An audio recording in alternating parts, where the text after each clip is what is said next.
अस्सलाम वालेकुम दोस्तों, छाल वाला तव्हांजो। उम्मीद है तव्हां खैर खैरियत सां हूंदो। दोस्तों, अॼु जी हिन वीडियो में असां जेको थोरो डिफरेंट ॻाल्हाईंदासीं। अॼु हिन वीडियो में असां जेको आहे त हिन लेसन में जेको टाइटल आहे असांजो उहो आहे त ॻोठाणी ज़िंदगी ऐं शहरी ज़िंदगी में फ़र्क़ु।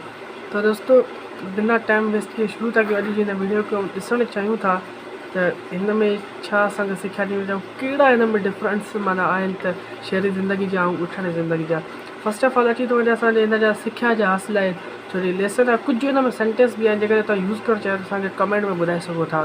फस्ट ते अचे थो त ॻोठाणी ऐं शहरी ज़िंदगी बाबति ॼाण हासिलु करणु, ऐं सेकंड ते अचे थो त मुकलमाती गुफ़्तगू करणु, मुकालिमाती गुफ़्तगू करणु। मुकालमाती छा आहे इहो असां हेठि लेसन में पढ़ंदा। थर्ड ते अचे थो ख़त लिखणु।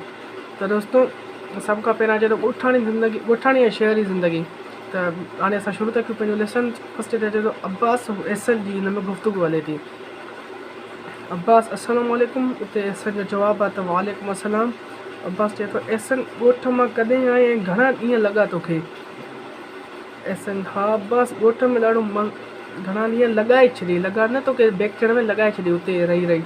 चए हा अब्बास, ॾाढो ॻोठ में ॾाढो मज़ो आयो। थधी हवाऊं, चीकी मिटी जी ख़ुशबू, नानी जे हथनि जी मखण वारी मानी ऐं माटी ऐं विलोड़ियल लस्सी जो त मज़ो ई पंहिंजो हो। बसि जेकॾहिं इम्तिहान न हुजनि हा त अञा बि कुझु ॾींहं वधीक मां ॻोठ में रहां हा। इन ते अब्बास चयो एहसन खे त पर शहरी ज़िंदगी ॻोठाणी ज़िंदगी खां वधीक चङी आहे। शहर में ॻोठ खां वधीक सहूलियतूं आहिनि, वॾा ऐं विकरा रस्ता, स्कूल, कॉलेज ऐं यूनिवर्सिटियूं आहिनि जितां इल्मु हासिलु कजे थो। सरकारी तोड़े ख़ानगी अस्पताल मतिलबु के प्राइवेट हॉस्पिटल्स जेके थींदा आहिनि उहे बि आहिनि जिते हर क़िस्म जी बीमारी जो इलाजु थिए थो। ख़रीदारी लाइ वॾा वॾा शॉपिंग मॉल्स ऐं हिकु जॻह खां ॿी जॻह ते वञण लाइ रक्शाऊं, बसियूं, गाॾियूं बि आहिनि। उन ते एहसन चवे थो अब्बास खे हा अब्बास, पर मुंहिंजो ॻोठु शहर जे ॾखिण में 5 किलोमीटरनि जे फ़ासिले ते आहे। मुंहिंजे ॻोठ ॾांहुं शहर जो पको रस्तो वञे थो ऐं शहर वञण ऐं अचण लाइ चुंची, रक्शा, टांगा, सुज़ुकियूं ऐं बसियूं इस्तेमालु थियनि थियूं।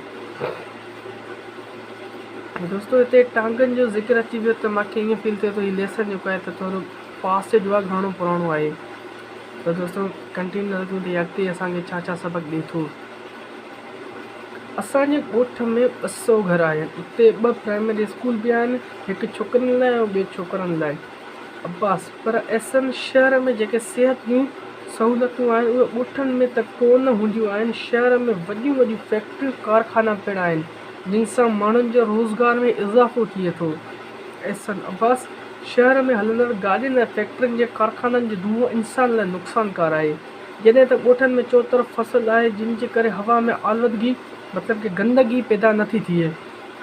ऐं मुंहिंजे ॻोठ में कणक, चांवर, फुटियूं, जवार ऐं मकई वग़ैरह जा फसल बि आहिनि। अब्बास एहसन खे चए थो शहर में त पीअण जे पाणी लाइ साफ़ करण जी यार में इतना शौक़ु हो गया, सहूलियत बि मौजूदु आहे ऐं हर कॉलोनी में मस्जिदूं ऐं मदरसा पिणु मौजूदु आहिनि जिन में असीं दीनी तालीम वठी सघूं था। छा ॻोठ में उहो सभु कुझु आहे? हिते क्वेश्चन मार्क लॻी वञे भाई। एहसन चए थो हा अब्बास, मुंहिंजे ॻोठ में 2 मस्जिदूं आहिनि जिन में नमाज़ सां गॾोगॾु ॿारनि खे क़ुर शरीफ़ जो दरस बि ॾिनो वेंदो आहे।